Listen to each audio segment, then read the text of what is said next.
This conference will now be recorded. Hey guys, welcome back to our personal finance videos. Now we're in chapter 4, savings accounts. We talked about checking before. Let's go and talk about some savings now, right?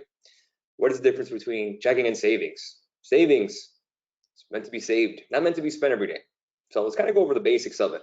Savings account is kind of like your emergency fund, rainy day fund. You can call it whatever the hell you want. Savings accounts, the basics. Savings account can be connected to your checking if you ever need some extra cash. Let's say you have extra cash in your budget. We'll talk about budgeting soon, don't worry. Savings account money is meant to be saved. What does a savings account do? It pays you for having money. Money brings money. How great is that? So you actually get paid from the bank for holding that money. Why does the bank pay you? Because they use the money from your savings to lend out to people at higher rates. That's called the spread, the difference. That's how they make their profit, and you make some money on your money. Now, let's kind of go over the calculator of it. How does it work, right? Savings calculator. Good old Nerd Wallet. Yes, we're not sponsored by them, but they're great. So let's go ahead and put $1,000 in your savings account. Let's do $100 every month that you put in from savings. You give it 5 years to grow. Interest rate, let's find the best interest rate on here. Let's see. Let's do the American Express personal savings. You don't need a credit card with them to get this savings account. There's tons of them. Just like we broke it down, there's different checking accounts, just like there's different savings accounts. And you have your brick and mortar savings. You're not going to get the best rate. Online savings give the best rate. And then you have your credit unions. They're in the medium. They're in the middle of the range. So let's go ahead and focus on online savings because they're going to give you the best rate. Right here, 1.7 APY, which is the annual percentage yield. 1.7. So let's go ahead and put $1,000 in savings and put $100 in there every month and just give it 5 years to grow. Let's see how much we make. We'll be up in 5 years up to $7,355. How great is that? All you got to do is add $100 a month and watch it grow. $7,355 ain't bad. Is it a great return of your money? Not really, because you have inflation. Inflation is basically the cost or the money value going down because there's so much of it nowadays, right? We all know we're getting into the politics of it, but there's inflation. Inflation is right around 2%. So the $1,000 you had today isn't the same as $1,000 in the 1980s. $1,000 in the 1980s went a lot farther than it is in 2020. Again, inflation runs around 1.5%, 2%. We'll say 2% for argument's sake. So you're actually going behind. The more money you have under your shoebox or your mattress, it's losing purchasing power. Understand that, because inflation eats that. So the savings account, it's kind of gets you kind of the break even, but savings account, the way it works is it's just a peace of mind that you have some kind of emergency fund, that you have some money on the side. You get a flat tire, unexpected bills, medical expenses, something you got to do with your money, you got to pay something, and you didn't have it budgeted, the savings account will keep you there. Think about it. It's like a squirrel saving his nuts for the winter. Same thing, that's your savings account. You're just saving, you're keeping stuff on the side, not spending every dollar you get.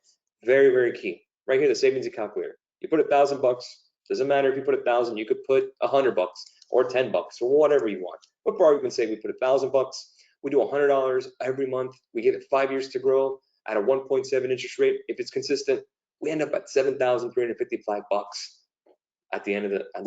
Not bad, not bad. 7,000 is not bad, guys. Again, it's all relative. But again, this is the kind of way to get you started.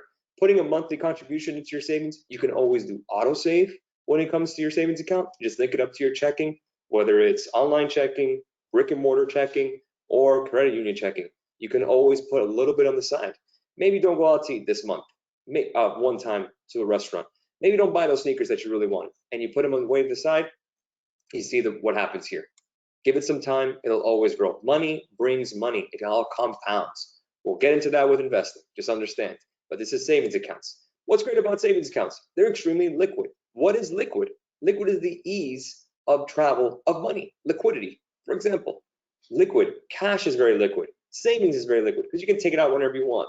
What's not liquid? Art. You have to find someone to buy your art, right? Not very liquid. Very hard to find someone to buy your Picasso, for example. Well, maybe pretty easy to sell a Picasso, but again, it'll take a couple of days, months, years. Real estate, it's an asset, but it's hard to sell. Stocks is right in the middle. You just got to find someone to buy your stock. You can sell pretty easily. We'll get into that later. But again, savings account, when you need it, it's right there ready for you, savings account. So we talked about auto save, right? Very simple, kind of like direct deposit to yourself. Pay yourself first. So when you go into your online savings, let's say you open it up with American Express or Ally Bank, whatever, and you saw here, there's no minimum balance. If you have zero, you have zero. If you have $1, you have $1. You can take it out whenever you need it. 1.7 interest rate, payable every month. Very cool, very cool. You put $100 in every single month, the 15th, the 1st, the 30th, whatever you want, and you let it grow over time. Just don't touch it, and you'll see your balance grow. Pretty great. But again, you have a flat tire, some mechanical expenses on your car, medical expenses, you'll be glad you have a savings account, guys. Don't use it as a checking account. Checking account is for everyday expenses, your bills, but savings account are meant for saving, for maybe a wedding, maybe your kids, maybe that vacation you want to do. You can always name your savings account anything you want. Vacation savings, wedding savings, kids college, it's an example, whatever. Oh, I want to buy that car. Save your way there. Again, you're not going to get a ton of interest, but again, it's a way to go. Now, keep in mind, savings accounts. You have to understand there's some parts of it. There's something called Regulation E.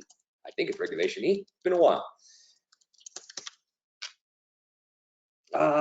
Regulation for savings. Savings withdrawals. Regulation D. Sorry, Regulation D. Call it Reg D. So understand, you can only withdraw out of your savings 6 times every statement cycle. If not, your savings account will be closed. This is a federal law with the Federal Reserve. If you're getting paid through savings, your savings account, you can only withdraw 6 times out of the account. It's not a checking account. Checking accounts are limited. Savings account up to 6 times per statement cycle. So if you withdrew 6 times and you need to take cash out, you're in trouble. You're in trouble. But there's a hack, and I'll tell you the hack in a little bit.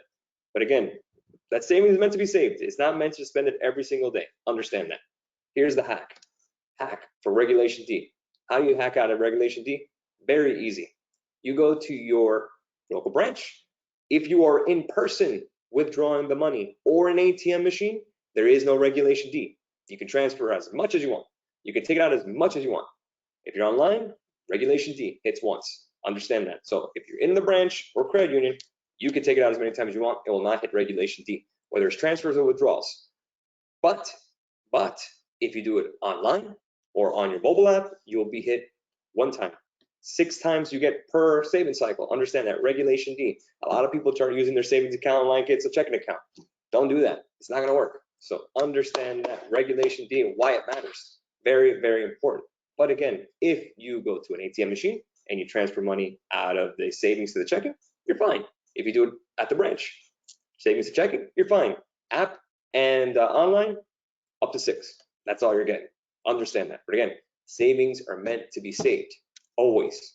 So here's your savings accounts that you have. Take a look at this app. Tons are available. No minimum balances. You get great returns, great being relative, but it does help you out. So again, checking and savings account, I highly recommend as always, because it gives you that flexibility of you have your bills and you have your long-term savings. Don't expect to get rich. You will not get rich off your savings. Understand that 1.7% is not a lot. Now, there's another kind of savings vehicle that we have not talked about. What do we call it? Called certificates of deposit or CDs, CD rates. So CD rates are not as flexible as a savings account. What is a CD? Well, a CD is basically a promise to the bank that you're putting X amount into their bank, and they have this predetermined term, whether it's 1 year, 3 years, or 5 years. If you see what I'm seeing, you could see the longer the term, the more they pay you because it locks it in. If you have a CD and you need to close it and take money out, you will be charged a penalty for it. So again, they pay you a higher yield because you're not going to take it out right away. So 1 year will pay less than a 5 year. As always, the longer the term, the better rates you're going to get. Are they a great savings vehicle? Not really, because most times they're not. Online savings pay better than a CD. So I prefer a high yield savings, online savings, than a CD. But a lot of older folks like CDs, and there's different ways to kind of ladder them, which is a whole different ballgame. I don't recommend that. But again, because CDs don't pay enough to even do that.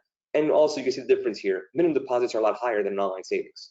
I'd rather just get 1.75% with no minimum payments, no minimum deposit, and I can access whatever I want, than give them $500 and I only get 2%. Quarter point, not going to make the world to me. But again, if you want a CD, which is called a certificate of deposit, CD for short, you can. They have it at your brick and mortar bank, online savings, and of course, credit unions. It's just another type of savings. Just understand that. But a CD, once you put it in there, you ain't touching it unless you're going to get penalized if you close it. And if you close it, you have to request. You're going to get a penalty off it. What's usually the penalty? About 1 month of simple interest or 3 months of simple interest. Really depends on the bank. If you're interested in a CD, make sure to speak to your bank, call them up, check online, and see the penalties. How long is the term? And term meaning the time we have to put it away, and the minimums you do it. I don't recommend CDs for everybody, but again, if you are interested in a CD, it's right here, NerdWallet, best banking rate CDs. You can feel free to use it. I prefer online savings. I like the flexibility. And what's good about it is you have access to it on an ATM card. Big thing too, guys. You cannot access a savings account with a debit card. You cannot go swipe your card to a CVS pharmacy and say, take it out of my savings. They'll look at you very funny way. So they'll be like, what are you talking about? It's going to come out of checking no matter what. So you just can't go back and forth. You can transfer back and forth, but you can't tell them, take it out of my savings. They'll look at you blankly like, what? No, it doesn't work that way. So that's savings accounts, guys. You have online savings, brick and mortar savings, you have credit union savings, and of course, certificates of deposit, CDs. They lock you in a little longer. They pay a little more, but again, not enough for you to risk your money and save it there forever.